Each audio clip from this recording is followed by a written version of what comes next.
Hello. তো আজকে হবে হচ্ছে রান্না কাতলা মাছ দিয়ে হচ্ছে দই দিয়ে হবে রান্নাটা, একটু সাদাটে সাদাটে হবে। আর হবে হচ্ছে পুঁই শাক দিয়ে মাছের মাথা, আর মাছের তেল পেয়েছি, তেল খেতে আমার খুব ভালো লাগে, তিতা আমার খেতে খুব ভালো লাগে। তো সেটা হবে রান্না। সকাল সকাল আজকে কফি দিয়ে শুরু করেছি, কফি খাওয়া হয়ে গেছে। তো চল রান্নায় যাই, দেখাই তোমাদের।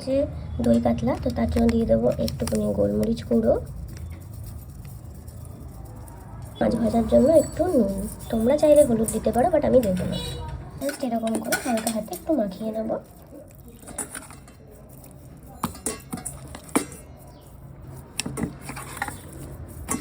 মাছ ভাজা, আর এখানে কটা তুলে রাখা আছে, আর এখানে হচ্ছে মাছের তেল রয়েছে, ওটা বেসন দিয়ে পেঁয়াজ দিয়ে বড়া করব। আর হবে হচ্ছে এই যে কুমড়ো আলু, আর এটা হচ্ছে গাটি কেটে রেখেছি, মাছের মাথা দিয়ে হবে হচ্ছে পুঁই শাক। এখানে মাছের মাথা দিয়ে একদম ভালো করে মশলাটা কষিয়ে নিয়েছি।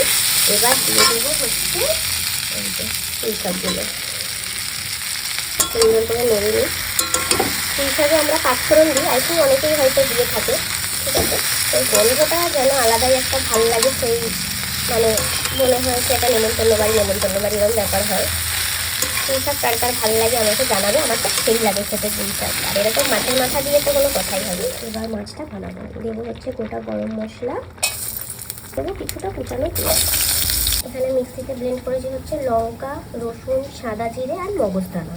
মানে এদিকে পেঁয়াজটাও লাল হয়ে গেছে, এবার মশলাটা দিয়ে দিই, ভালো করে কষিয়ে নেবো। করে দেবো নুন, টক দই আর জল একসাথে দিয়ে দেবো। কিন্তু ফুটে গেছে, এবার এক এক করে মাছগুলো জাস্ট ছেড়ে দেবো। এগুলো ওপর দিয়ে একটু ভালো করে ধনে পাতা, স্মেলটা ভালো আসে, হালকা করে জাস্ট গরম মশলা, এবার ওপরটা একটু করে দিয়ে দেবো ধনে পাতা। দেখতে কিন্তু ভালো হয়েছে।